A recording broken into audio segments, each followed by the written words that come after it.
Friends, मेरा नाम DM Jha है। एस्ट्रॉन टेक्सफिन में आपका स्वागत है। फ्रेंड्स, व्यूअर्स की सलाह पे मैंने एक म्यूचुअल फंड की सीरीज स्टार्ट की है। इस सीरीज का नाम है म्यूचुअल फंड सही है क्या। और यह वीडियो इस सीरीज का 10वां एपिसोड है। फ्रेंड्स, आज हम बात करेंगे डिफरेंट इन्वेस्टमेंट स्ट्रेटजी की, जिसमें कि SIP, STP और SWP है। मैंने SIP के बारे में इसके पहले चर्चा कर रखी है, तो आज हम बात करेंगे STP और SWP की। Friends, STP is systematic transfer plan. आप देखें, SIP means systematic investment plan, STP is systematic transfer plan, means we have already invested and after that we are transferring. It is such a plan. STP में दो fund होते हैं, एक source fund, एक target fund. बात करते हैं इसके बारे में क्या है, और इसकी फ्रीक्वेंसी डेली हो सकती है, वीकली हो सकती है, मंथली हो सकती है। सो फ्रेंड्स, चूंकि ट्रांसफर करना है तो ट्रांसफर किसी सोर्स से किसी टारगेट में होगा। और ये ट्रांसफर कब होगा, ये आपको जो सूट करता है, इन्वेस्टर को जो सूट करता है, जैसे डेली भी हो सकती है, वीकली भी हो सकती है, मंथली भी हो सकता है। इसका मतलब फंड को आप सोर्स पे रखें और सोर्स फंड को आप मैंडेट दें कि वो इस फंड में इस रेगुलर इंटरवल पे जो भी फ्रीक्वेंसी है उसमें ट्रांसफर वो करता रहे। अब देखें, this STP is suitable for all types of investor, means दो इन्वेस्टर जिसका रेगुलर इनकम है और वो इन्वेस्टर भी जिसके पास लमसम अमाउंट है, ये दोनों के लिए सुटेबल है। हालांकि बहुत सारे जानकार कहते हैं कि ये रेगुलर इनकम वालों के लिए नहीं है, लेकिन मेरा अपना ओपिनियन है ये दोनों के लिए है। Either you have regular income और you have lump sum amount at a time.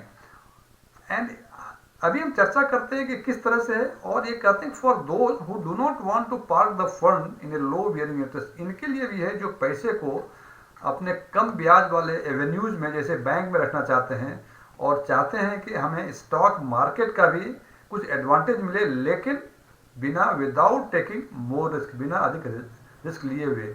Friends, हम बात करते हैं कि ऑल टाइप ऑफ इन्वेस्टर्स के लिए ये कैसे एप्लीकेबल है। एग्जाम्पल के तौर पे, यदि आपके लमसम इन्वेस्टमेंट है, लमसम पैसे हैं आपके पास, तो इसको आप किसी लिक्विड फंड में डाल दें, लिक्विड फंड में डाल दें और उसको मैंडेट दे दें कि इस लिक्विड फंड से पर्टिकुलर इंटरवल पे, पर्टिकुलर फ्रीक्वेंसी पे certain some of amount target fund में, जो कि नॉर्मली इक्विटी फंड होता है, उसमें ट्रांसफर करता रहे। फ्रेंड्स, इस पर चर्चा करते हैं हाउ इट वर्क्स। और यदि आपके पास रेगुलर इनकम है और इकोनॉमिक कंडीशंस आपके हिसाब से लगता है कि ठीक नहीं है, या तो रेगुलर इनकम को अपने बैंक अकाउंट में कॉर्पस क्रिएट करें और कॉर्पस क्रिएट करने के बाद उसे लिक्विड फंड में डालें, या डायरेक्टली जो रेगुलर इनकम है वो लिक्विड फंड में ही डालें। फ्रेंड्स, और उसके बाद जब आपके हिसाब से इकोनॉमिक कंडीशन आपको सूट करती है, उस टाइम सोर्स फंड को ये आदेश दे दें कि आप particular sub account at a particular interval in a particular scheme वो ट्रांसफर करता रहे। और इसमें एक बार मैंडेट देने के बाद जब तक सोर्स फंड में पैसे रहेंगे वो ट्रांसफर होता रहेगा। देखिए काम कैसे करता है। फ्रेंड्स, देखिए, दो टाइप के इन्वेस्टर्स हैं। एक इन्वेस्टर जिसके पास लमसम अमाउंट है, एक इन्वेस्टर है जिसके पास रेगुलर इनकम है। वो ये कॉर्पस क्रिएट करके इसमें डाल सकता है या लमसम अमाउंट भी डाल सकता है इसमें। और व्हेन यू फाइंड कि अभी मार्केट कंडीशंस ठीक हैं, इस सोर्स फंड को आदेश दें, मैंडेट दे दें कि particular sum of amount at a particular frequency as decided by you, ये इस फंड से इस फंड में इसको ट्रांसफर कर दें। ये टारगेट फंड इक्विटी फंड होते हैं जो कि स्टॉक मार्केट का एडवांटेज मिलता है इसमें। ये लिक्विड फंड हमने लिखा है, source fund normally liquid fund होते हैं, USD होते हैं, मतलब ultra and low duration fund. ये तीन तरह के फंड हैं जो कि नॉर्मली लोग source fund, liquid, USD and low duration fund, ये तीन तरह के नॉर्मली फंड्स हैं जो कि सोर्स फंड से यूज किए जाते हैं। और इक्विटी फंड जो आपका स्कीम्स, आइडेंटिफाइड स्कीम्स है, उसमें आप इसको आदेश दे सकते हैं ट्रांसफर करने के लिए। लेकिन फ्रेंड्स ये ध्यान रखें कि सोर्स फंड से टारगेट फंड में जब पैसे हर महीने, हर वीक या हर फोर्टनाइट ट्रांसफर होंगे, तो दैट अमाउंट जो कि एग्जिट होगा इस फंड से वो सब्जेक्ट टू एग्जिट लोड है। और देख लें कि लिक्विड फंड, यूएसडी फंड या लो ड्यूरेशन फंड का एग्जिट लोड की क्या कैलकुलेशंस है। वैसे लिक्विड फंड में आफ्टर 6 डेज यदि विड्रॉ करते हैं, यदि ट्रांसफर होता है या विड्रॉ होता है, तो उस अमाउंट पे एग्जिट लोड नहीं लगता है। फ्रेंड्स, एक चीज ध्यान रखना है कि इसमें सोर्स फंड और टारगेट फंड, सोर्स फंड और टारगेट फंड दोनों फंड एक ही AMC, AMC means asset management company का होना चाहिए। इसका मतलब फॉर एग्जांपल यदि आदित्य बिरला का लिक्विड फंड है, उसको आपने सोर्स फंड बनाया हुआ है, तो इसका जो टारगेट फंड होगा वो आदित्य बिरला का ही कोई म्यूचुअल फंड स्कीम होगा। ये एचएसबीसी या एचडीएफसी या किसी और एएमसी का टारगेट फंड नहीं हो सकता है। इसको ध्यान रखना बहुत जरूरी। ऐसा ना हो कि हमने liquid fund state bank of India का म्यूचुअल फंड सेलेक्ट कर लिया और टारगेट फंड पीजीआईएम का कर लिया, ऐसा नहीं हो सकता। ये दोनों एक ही एएमसी का होना चाहिए।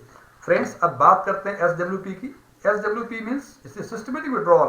देखें, SIP means investment, STP means transfer and SWP means withdrawal. इसमें सोर्स फंड होते, लेकिन इंस्टेड ऑफ टारगेट फंड इसमें टारगेट अकाउंट होते।